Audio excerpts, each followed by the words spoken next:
Hi everyone. We've just been listening to such impressive talks. And here's the biologist, and then maybe, ready to give all the answers, but I don't have them. I'm sorry. But I'll try to give you at least an interesting talk about what I think is so relevant about consciousness. So this is me with less hair, and these are my students. And, in cognitive science, they constantly ask me, what is the relationship between the brain and consciousness? And maybe as Churchland indeed put it, as Dr. Hanekamp put it so nicely, how do we start to think from a piece of meat? And this is actually one of the biggest questions in science. What is the nature of consciousness? Is there one reality, a physical reality, and is consciousness part of that? Is there a non-physical reality, and is that consciousness? So if we think of the dualist approach, then of course we see these two realities. They think there is a mind and a brain, and that appeals very much to how we live our life, right? There is the physical brain, and this physical brain is there, and yet we steer it with our minds in some sort of miraculous way. So there is this non-physical mind. It's what we actually call common sense dualism. And it shows this clear separation between, on one hand, the mind with consciousness, and on the other hand, the brain that is physical.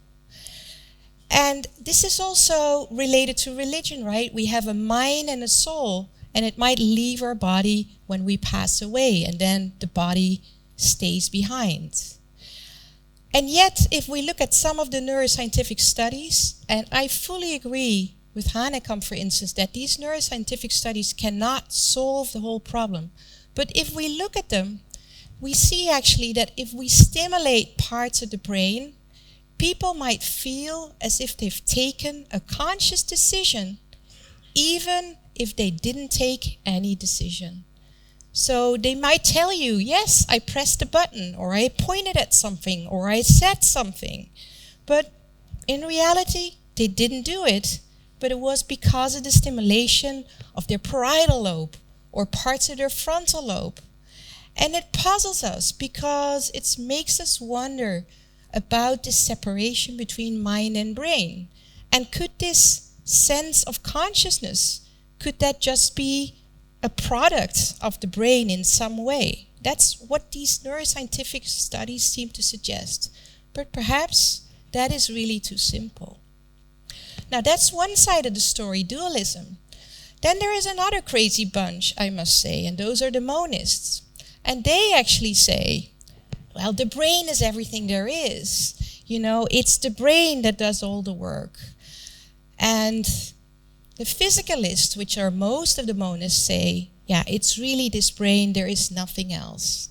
But if you think about it, this feeling of pain that you might have if you've been running, you have the muscle pain, a feeling of being in love, a perceiving of a beautiful dress, your feeling of identity, your feeling of being one person, a unity that has a sense of time and continuity, surely that cannot be the product of just our brain. That would be ridiculous. But is it really so ridiculous? I'm gonna try and do a bit of a thought experiment with you and start with a very simple example.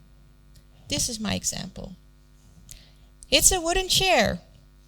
This wooden chair has a structure, right? I think you all agree with me. It has physical properties, it's a wooden chair, it has physical properties. And yet the structure and composition of this wooden chair give it a certain function. You can sit on it, right? Now the very fact that we can sit on a chair, does that make us wonder about non-physical realities?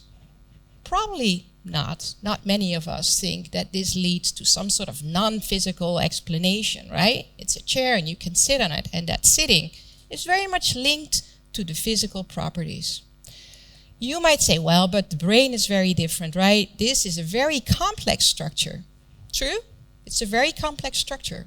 We also have very complex man-made structures, and it has been alluded to already many times, I think. Computers.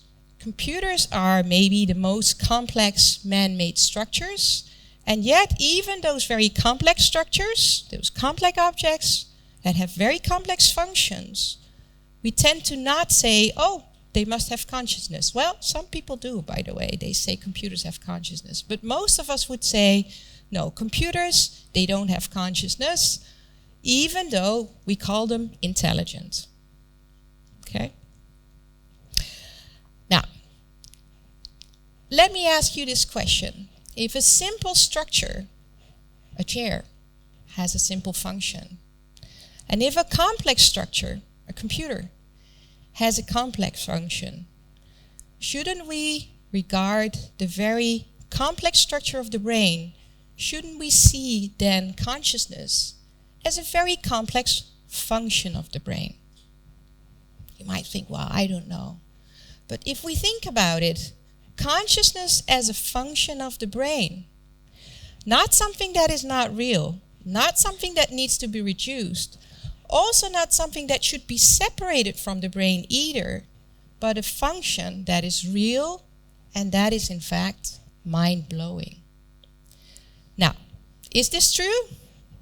I honestly don't know. I mean, we have to be honest about these things. You know, we're scholars, we're scientists, but most of the things we don't know, okay? And I honestly don't know. But I find it a very interesting idea. And what I even find more interesting, that if we study the functions of consciousness, that leads to some intriguing insights. First of all, what we know is that consciousness is actually, if we look at these different functions, it's quite rare. Most of what we do with the human brain is subconscious thinking. And you might be thinking, no, this is not true. I'm conscious all the time.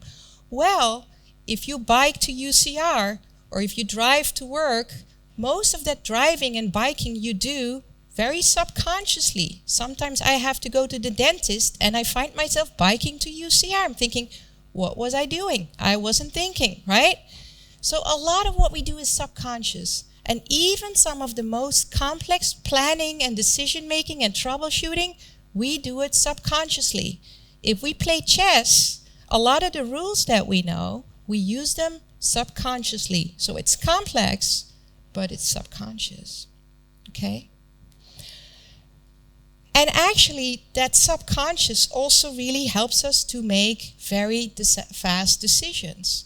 So if we think about, I'm looking at the clock, if we're thinking about this, it's very hard to then know what is the function of consciousness. Also because consciousness is very time consuming, it takes a lot of energy, it takes a lot of space in our brain. So we have this time consuming, energy demanding thing, and we have loads of unconscious processing that does a lot of the job. Why do we even need it?